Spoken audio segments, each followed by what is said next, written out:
An ill-tempered red dwarf star, Microscopii, unleashes powerful, super flares. An intense ultraviolet radiation, creating a hostile environment for its newborn planet Mic-B.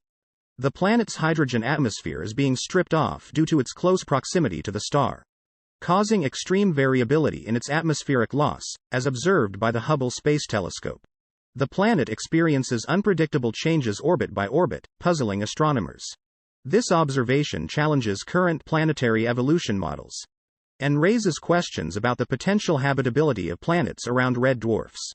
Further Hubble observations aim to shed light on this unusual variability in the star-planet interaction.